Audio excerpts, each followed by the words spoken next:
Welcome to the webinar on working with youth. This webinar is part of a series of webinars in the Children Who Witness Abuse webinar series with the BC Society of Transition Houses.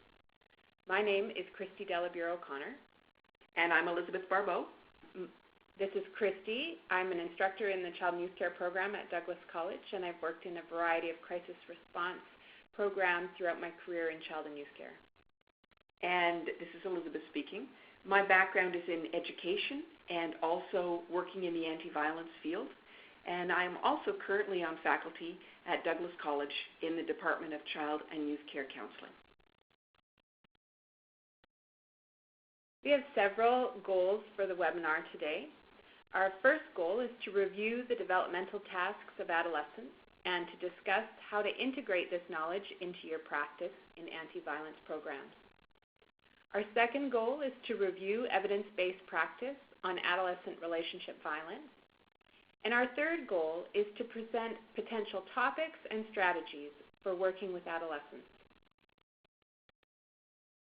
To accomplish these goals, we have organized the webinar according to 4 topics. These topics are development, culture, and gender. The second topic is research-based practice. Our third topic is programming topics. And our fourth topic is ideas for practice. So let's begin with a discussion of development, culture, and gender. Adolescence is a time of great change, physically, mentally, and emotionally. Anyone who works with youth knows that there is a great variability and change among this group of individuals. Who we are at 13 is very different than the person we are at 18. And no two 13-year-olds or 18-year-olds experience the world in exactly the same way. As such, when we talk about development and things that youth experience during this stage of life, it's important to remember that these are only rough guidelines and are not true facts for all youth we encounter. That said, within the psychology community, there are some generally agreed upon tasks that adolescence is believed to involve. The Raising Teens project at MIT identified 10 critical developmental tasks that youth need to undertake to make a successful transition to adulthood. The first task is to adjust to sexually maturing bodies and feelings. Youth are faced with adjusting to growing bodies and newly acquired sexual characteristics. They must learn to manage sexual feelings and to engage in healthy decision-making about their sexual behaviors. This task includes establishing a sexual identity and developing the skills for romantic relationships. The second task listed at the Raising Teens project is to develop and apply abstract thinking skills. Youth typically undergo profound changes in their way of thinking during adolescence, allowing them more efficiently to understand and coordinate abstract ideas. They begin to think about possibilities, they test out hypotheses, they plan ahead, they think about the process of thinking, and they construct philosophies about life. The third developmental task is to develop and apply new perspectives on human relationships. Youth typically acquire a powerful new ability to understand human relationships. Having learned to put themselves in another person's shoes, they begin to take into account both their own perspective and another person's at the same time. They learn to use this new ability to resolve problems and conflicts in relationships. Number 4, develop and apply new coping skills in areas such as decision-making, problem-solving, and conflict resolution. Youth begin to acquire new abilities to think about and plan for the future, to engage in more sophisticated strategies for decision-making, problem-solving, and conflict resolution, and to moderate their risk-taking to serve goals rather than to jeopardize them. The fifth task that the Raising Teens project mentions is identifying meaningful moral standards, values, and belief systems. Youth typically develop a more complex understanding of moral behavior and underlying principles of justice and caring for others. They question beliefs from childhood and adopt more personally meaningful values, religious and spiritual views, and belief systems to guide their decisions and behavior. The sixth developmental task identified by the Raising Teens Project is to understand and express more complex emotional experiences. Youth shift toward an ability to identify and communicate more complex emotions, to understand the emotions of others in more sophisticated ways, and to think about emotions in abstract ways. Number 7, form friendships that are mutually close and supportive. Youth develop peer relationships that play powerful roles in providing support and connection in their lives. They tend to shift from friendships based largely on shared interests and activities to those based on sharing ideas and feelings, mutual trust, and understanding. Number 8, establish key aspects of identity.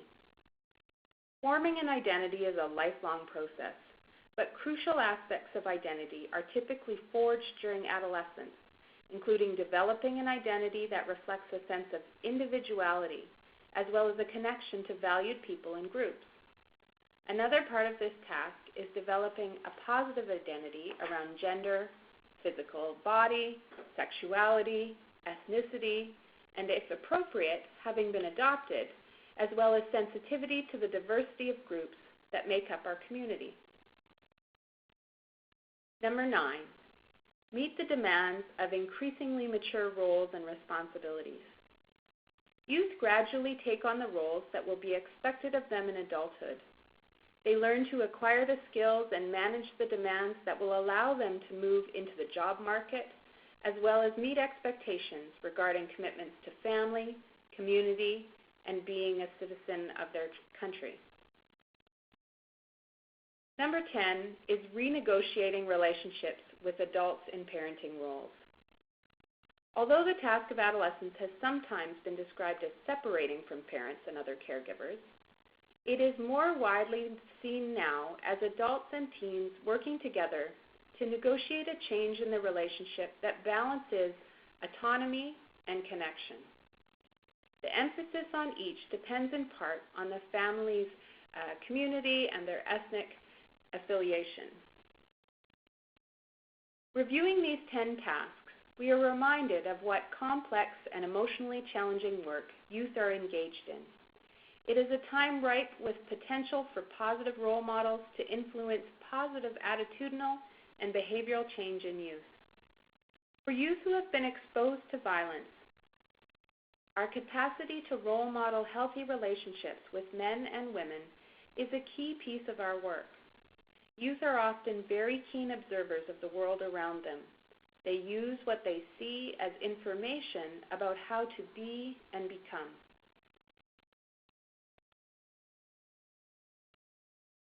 Just give you a minute to look at this image here.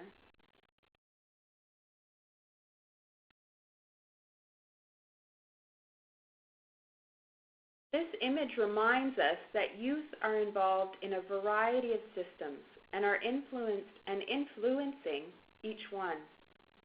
This way of thinking about youth is based on an ecological model of development and a person-centered approach that is also consistent with Indigenous ways of knowing. The young person is at the center of the circle, including their spirit and self. Important early interactions for youth include the smaller circles, their personal health and development, their families, and their friends.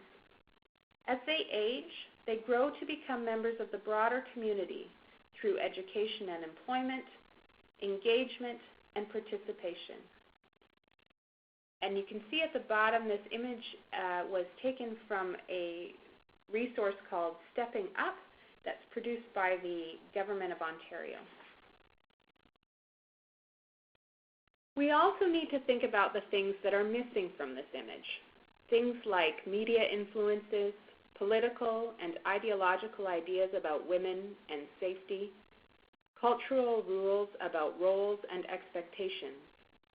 For each youth we work with, we would be able to draw a unique map of their experience. In fact, this type of mapping exercise can be a useful strategy for engaging youth in a discussion about the diversity and similarities among them in a youth group. Family structure, cultural values, expectations, and hopes for their lives are all very unique. Doing a visual representation like this one with each youth in your group will invite each person to become more aware of and able to talk about her own unique life space and to develop an appreciation that different people have different experiences of the world. Things that may be taken for granted by a youth as the truth may begin to open up, and new possibilities and futures can be explored. We'll talk more later in the webinar about specific strategies for engaging youth in discussions about their lives. For now, we'd like you to take a moment and reflect on some of what we've talked about so far. We invite you now to pause the webinar and spend some time thinking about and writing about these questions. You may want to jot down some notes so that you can talk about these ideas with your team members at a later time. Question number 1 is, what do you see as the major tasks of adolescence? Do the ideas presented here fit for your experience, your community, and your culture? Why or why not? What might be missing from these ideas that would be important to consider in the work you do in your own community? And question number 2, what strengths do you bring to your work due to your own experiences in adolescence? How can you use these experiences as positive contributors to the work that you do now with youth? So take some time to reflect on these questions. You can pause the webinar here, and when you're ready to move forward, you can hit play again. We'd like to go ahead now and talk a little bit about research-based practice. Violence prevention work provides us with opportunities to foster hope within our own anti-violence work. Much of the work we do in responsive practice involves listening to and providing assistance to women and children whose lives have been negatively impacted by daily violence. Prevention programming provides us with opportunities to engage in work that creates communities where violence is viewed as unacceptable and increases safety for all. Research on violence prevention indicates that adolescence is a prime time to engage in efforts that teach knowledge and skills that promote healthy, intimate relationships.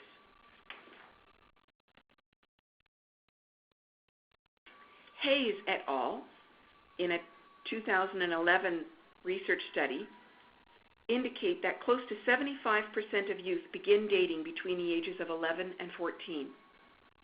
At this early stage of development, many youth are unaware of how to behave in dating relationships, and thus are greatly influenced by messages from the families of origin, peers, and the media. Many are influenced by family members' actions and acquire the belief that violence is an appropriate and normal response to conflict within romantic relationships. Similarly, for youth living in areas where community violence is prevalent and implicitly accepted, violence can become a way of interacting with others and can be viewed as a normal part of relationships. Compared to their peers, both male and female youth who've been exposed to violence, either in the family home or in the community at large, are at greater risk of engaging in violence within their dating relationships.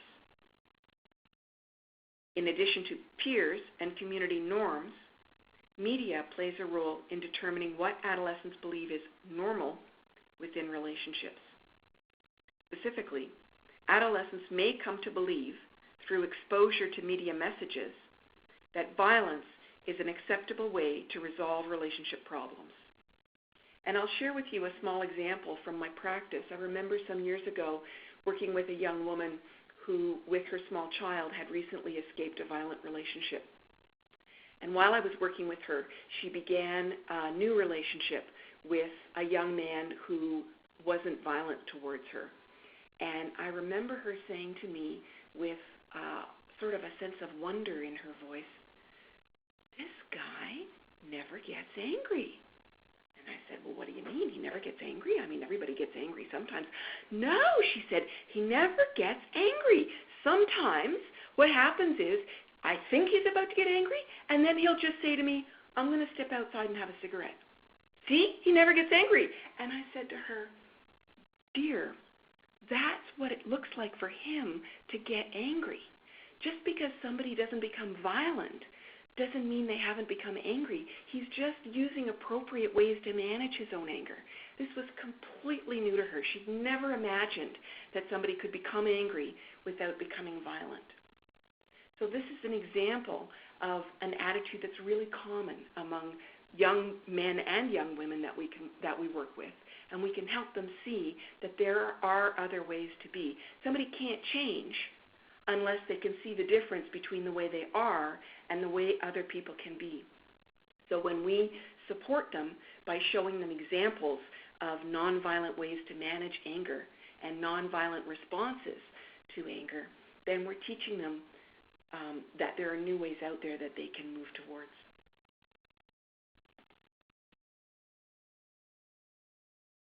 Dating serves many purposes during adolescence. As youth mature and seek to define their identities separate from their role in their families, dating becomes a source of intimate connection and a factor in the establishment of an identity as an emerging adult. Dating often begins earlier in adolescence for youth who have families that have experienced instability.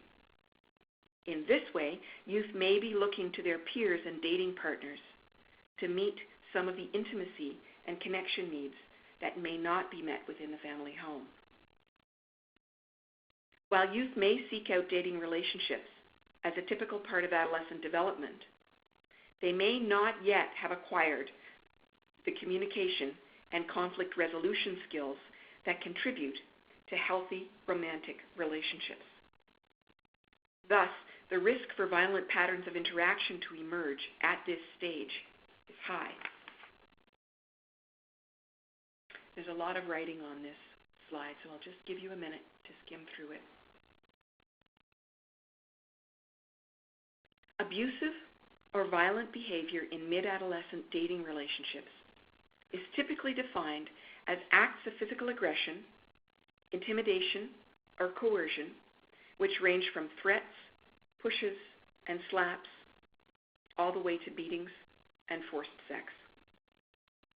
When we narrowly define violence in this way, 10 to 20% of youth report experiences of violence within their dating relationships. However, when we utilize a more encompassing definition of violence, one that includes acts of verbal and psychological intimidation as well, closer to 50% of youth report experiences of violence within their relationships. In a review of the research, Hayes et al. Note that 50 to 80% of youth report knowing friends who are involved in dating violence, and that youth who have friends who experience dating violence are more likely to engage in violence in their dating relationships themselves.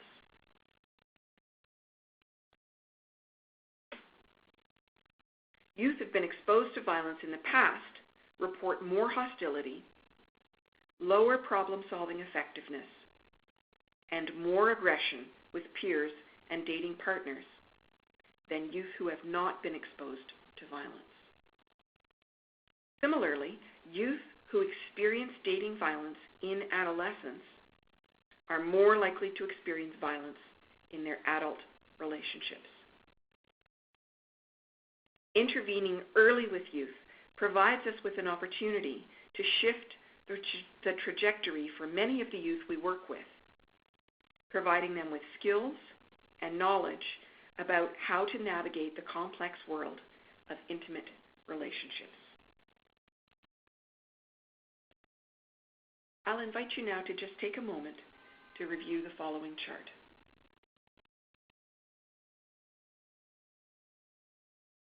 In their study with adolescent girls who had witnessed intimate partner violence, Hayes et al. Explored the girls' understanding of violence and asked them to describe healthy and unhealthy dating relationships.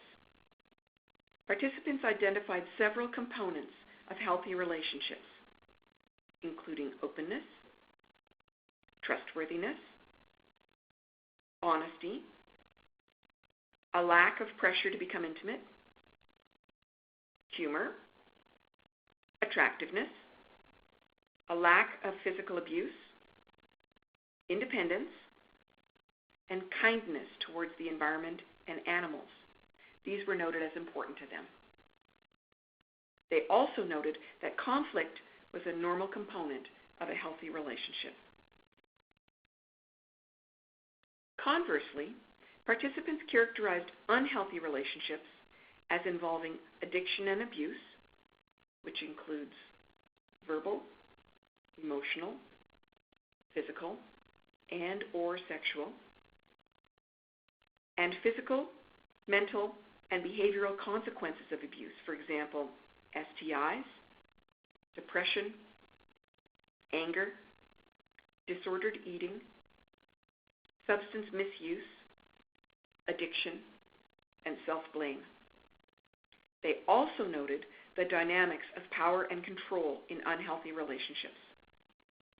Manipulation and threats were tools noted that perpetrators may use to keep a partner engaged when she expresses a desire to leave the relationship. Exposure to violence, either familial, community, or in the media, was noted as a contributing factor to unhealthy relationships. This research indicates that youth have a good deal of information about healthy and unhealthy relationship dynamics. Where we can provide valuable support is in the facilitation of discussions that allow youth to make meaning of this knowledge in ways that support their own personal choices to live violence-free lives. Three of the most influential perspectives on research and intervention in adolescent dating are social learning theory, attachment theory, and feminist theory. And we'll take a little moment now to talk about each of these. Social learning theory suggests that violence is a learned behavior and thus can be unlearned. In terms of violence in adolescent dating relationships, researchers say that violence is learned through a variety of sources, primarily the family, the community, and also through media. Witnessing or directly experiencing violence as a child places a person at future risk for interpersonal violence because of the messages learned about the purpose of violence, namely, that violence is a way to express anger, to solve problems, and to control and dominate others. Gender also influences how we learn from role models. Males who witness a male partner abusing their mother are more likely to become violent themselves in intimate relationships, while females who witness violence in childhood are less likely to seek help in leaving an abusive relationship. The media presents us with sexist and coercive models of relationships. We internalize the ideals that guide these models, especially if we have a history of violence in our own childhood. In many television programs and advertisements, media portray sex and violence as intertwined. This is a message that's very influential to adolescents. as they are developing their schemas about what love and intimacy involves. As with social learning theory, attachment theory pays attention to the relationships and role models that influence a child. Attachment theory asserts that our view of relationships and of intimacy is greatly influenced by our early experiences of care and love with our primary caregivers when we are children. Through both thought and emotion, we learn what it means to be loved, to be in relationship, and to have a sense of independence through this primary caretaking relationship. Attachment theory suggests that healthy romantic relationships have their roots in secure childhood attachment, which has been developed through consistent and responsive child rearing. Unhealthy relationships have their roots in insecure attachment, which results from inconsistent, adversive, intrusive, or unresponsive caregiving. Attachment theory suggests that these models of relationships are consistent over time, and that adolescents tend to select dating partners and situations that are consistent with their understandings of what relationships are all about, who they are in relationships, and what to expect from a partner. If early attachment relationships have been influenced by violence, attachment theory suggests that adolescents will seek out relationships that fit their expectations in terms of how violence is used as part of the relationship interaction. If you'd like to learn more about attachment, there is a webinar in this series that's specifically devoted to attachment theory. Feminist theory brings a much-needed gendered analysis to the discussion of adolescent relationship violence. From within a feminist analysis, we see adolescent relationship violence as part of the bigger picture of patriarchy, where male dominance and female subservience are valued, and where violence is used as a tool to perpetuate the status quo. Feminist theory helps us examine societal rules and roles about masculinity and femininity, and to examine how these rules and roles contribute to a power imbalance that feeds a culture of violence. Taken together, these three theoretical perspectives can help us approach our work with youth from a multidimensional approach, one that considers family history, peer influence, cultural rules and roles, and the influence of media. We invite you now once again to consider these reflection questions. If you'd like to, you can pause the webinar at this time, consider these questions, take a few notes to help you with your own thinking, and bring your thoughts back to your team for discussion. Here are the questions we'd like you to think about right now.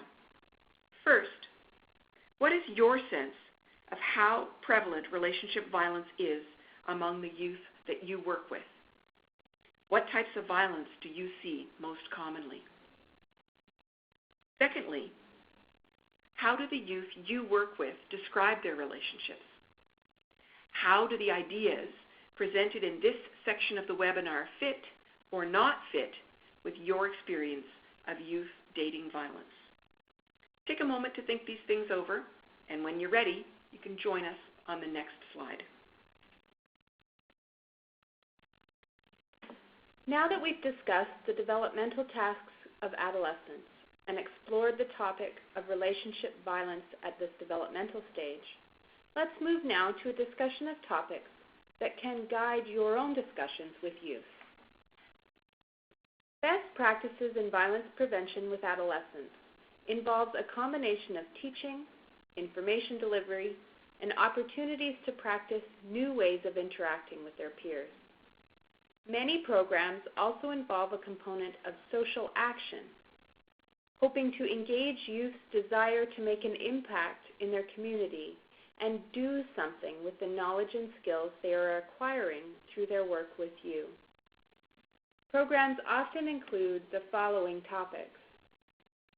In the category of knowledge and awareness, things that are typically discussed include what violence looks like, definitions of types of violence, an exploration of beliefs about power and control, explorations of gender role stereotypes, sexism, homophobia, and racism, discussions of healthy versus unhealthy relationships and what those involve, explorations of community resources where one can go for help if one is experiencing relationship violence, and how to respond if a friend is experiencing relationship violence and needs assistance. Relationship skills that are often part of anti-violence programs with youth include teaching relationship skills on the topics of how to avoid and eliminate threatening communication, how to increase positive, assertive communication, how to express anger in safe ways, as in Elizabeth's example, where the young woman she worked with was surprised that there were other ways to express anger rather than violence.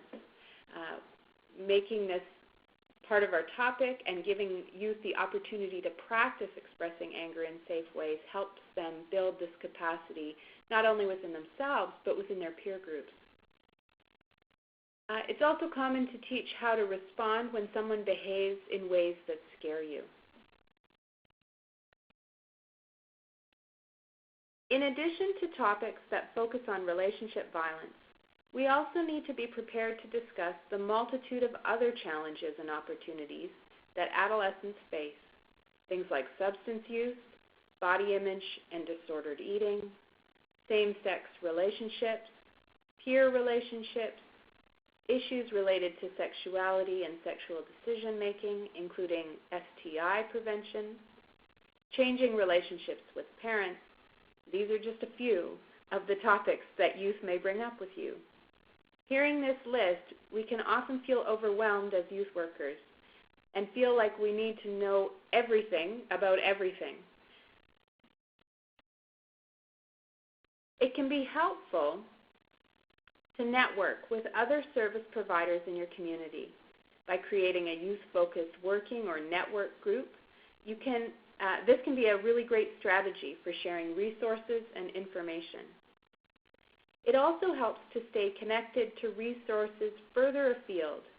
Internet listservs or websites that have helpful information can be a great resource to you as a youth worker when you are faced with a youth who is struggling with an issue that is new to you. It is also a great power-sharing strategy to problem-solve these issues collaboratively with the youth you are working with. Look for information and resources that would support her. Or if doing a group, ask the group to work together to see what resources they can discover about the issues they are facing. By encouraging youth to look for information with you, we have the opportunity to teach valuable skills about identifying the main issue and making an action plan about how to find a solution. We also have the opportunity to help them learn valuable critical thinking skills when we sit together and evaluate the value and validity of the resources they have found. We all know the internet is full of great resources, but it is also full of heaps of misinformation. Supporting youth how to sort through this information is a valuable life skill that we can impart through our work.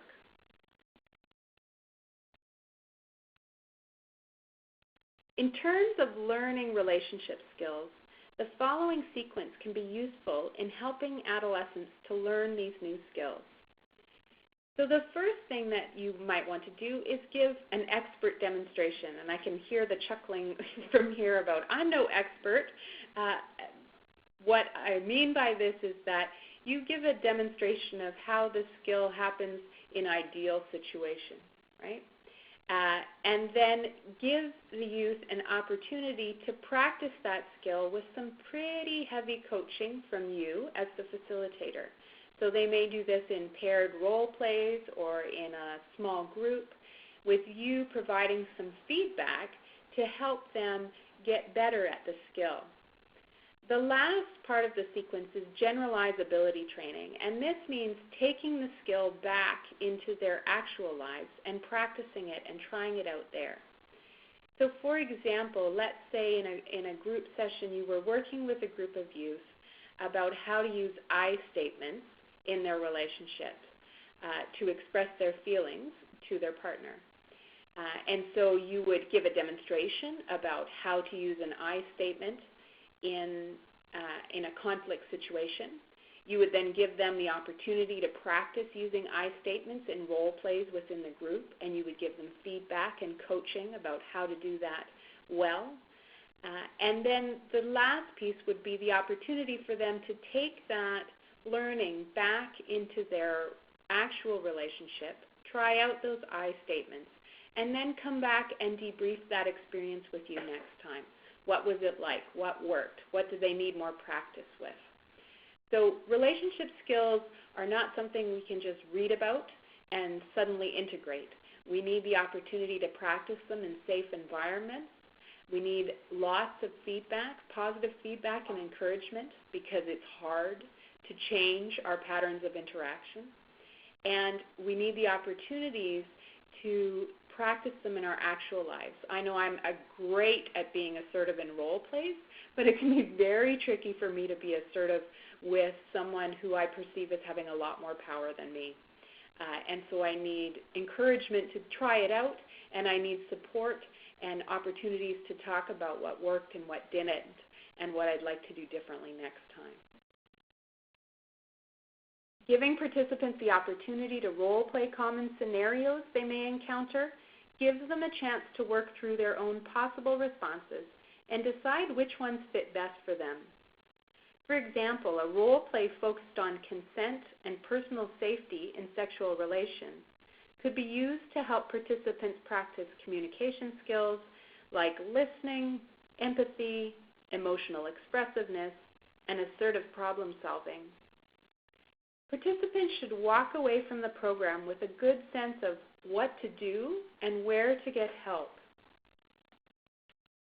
Hayes et al. Identify 3 potential levels of intervention to address adolescent dating violence. Number 1, they describe a universal prevention program offered to all students in local middle and high schools. Secondly, they discuss a peer education and classroom guidance program for individuals who are at moderate risk. And lastly, they identify the need for support groups and one-to-one support for adolescents who are at highest risk for relationship violence.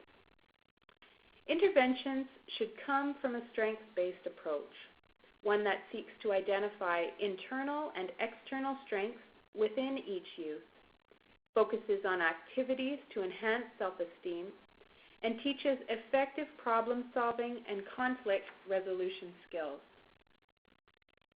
Taking a strengths-based approach means we think about how to focus on what we want to encourage in the youth we work with, rather than focusing on what we want them to avoid. Creating a youth group that advertises itself as a strong, safe community social action project, rather than advertising a group as a counseling group for young women at risk for interpersonal violence, creates a strength-based tone from the very beginning. It also makes it much more appealing and safe for youth to opt to attend. Similarly, when working one-to-one with youth, strengths-based practice means that we focus on what we want to encourage and build up within the youth, rather than what we want them to avoid. Working with a youth on her assertiveness skills and boundary-setting abilities helps her engage in relationships in healthy ways. This has a different focus than spending a lot of time discussing the consequences and effects of her current unhealthy relationship. Strengths-based practice doesn't mean that we avoid discussing the tough stuff. It means we shine the light where we want the youth to go, rather than on what we want them to stop doing. We build on their existing strengths to help them increase their capacity for healthy relationships and positive conflict resolution. So at this point in the webinar, we have a couple more questions for reflection for you. And again, we invite you to pause and spend some time thinking about what we've discussed in this section. The questions for reflection at this point are: what topics come up most frequently when you are working with the youth in your program? And secondly, what one resource, either internal within you or environmental within your agency or community, would help you improve the services that you provide to youth? How can you begin to make that resource available to you in your practice? When you're ready, we invite you to join us on the next slide. Topic 4. We'll take a little moment now to talk about ideas for practice. So let's move on now to a discussion about ways to work with youth that tap into the strengths of this stage of development. As we discussed at the beginning of the webinar, adolescence is a time of great variability and change. Youth are in the process of discovering their voice and defining their identities in relationship to their families and their peers. This is often a time of great passion for particular causes. Think about youth you know or who you've worked with. Things like animal rights, the environment, housing, poverty, and other issues of social justice become very important to youth. They become aware of the world around them, and they want to do something to make a difference. We can tap into this energy around wanting to create change by creating programs and projects that raise awareness around the issue of interpersonal violence. And we can provide some structure around how youth can engage in social action on this issue. In the last section, we talked a little about the value of role play for learning new skills. Drama and song are also valuable tools to consider in your work with youth. Movies, TV shows, and songs can be great conversation starters to help you introduce particular topics that you want to explore. Youth often relate very strongly to the emotions conveyed in popular music. Using song lyrics to help you explore the reality that a particular youth is facing can be a great way for a youth to express herself in ways that feel safe. Similarly, some youth may enjoy songwriting, poetry, short story creation, and opportunities to write plays and act them out. Filmmaking can be a great tool for working with youth, and with smartphones, it doesn't require any extra equipment. Youth can, for example, create a public service announcement film to be shown in their school, and they can upload it to YouTube. Photo Voice is another great resource. Youth can take photos of their life spaces and experiences and create a story about their worlds using text and photos. Photo Voice projects can be very powerful and persuasive methods of communication. They have been used to convey the work of particular projects to funders and to document research with marginalized communities. Comic strip creation via websites such as Bitstrip are another great resource. Youth can create their own comic strips to tell the story they want to tell. This can be a great tool to use one-on-one or in groups. It can also be very valuable to have a youth create a comic strip about the way they see their problem right now and the way they would like it to be in the future. This creative tool can help us create an action plan about how to get the youth to the preferred way of living. And you don't have to use a website. You can also A lot of youth are into drawing and creating their own comic strips with pencil and pen, and even writing short graphic novels. A lot of them are really into this. Prairie Women's Health Center for Excellence has several examples of photo voice projects on their website, and they have produced a guide for folks who wish to use photo voice in their work. Both of those links are provided here, and we just really strongly recommend this resource to you. These are fantastic resources. Go have a look. You won't be sorry.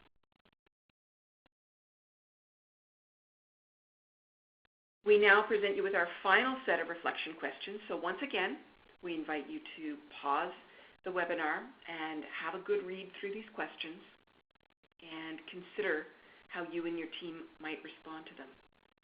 First, what creative strategies have you used in your work with youth in the past?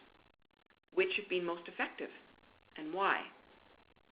Number two, what community resources might be interested in partnering with you on a social action project for youth on the topic of safe communities? Number three, what materials would you like to have available for youth who you work with in one-to-one environments? How can you acquire those materials? So you're welcome to pause the webinar now, and when you are ready to go forward, join us on the next slide. We are coming to the end of our webinar on working with youth. During our time together, we have talked about developmental tasks that youth face and how we might support them in this time. We discussed evidence-based practice in the area of adolescent relationship violence and how we might engage with youth on this topic. We also discussed potential topics for discussion with youth and presented some strategies for creative engagement and social action projects. For those of you who want to do any follow-up reading, we provide here a list of resources we consulted in the preparation of this webinar.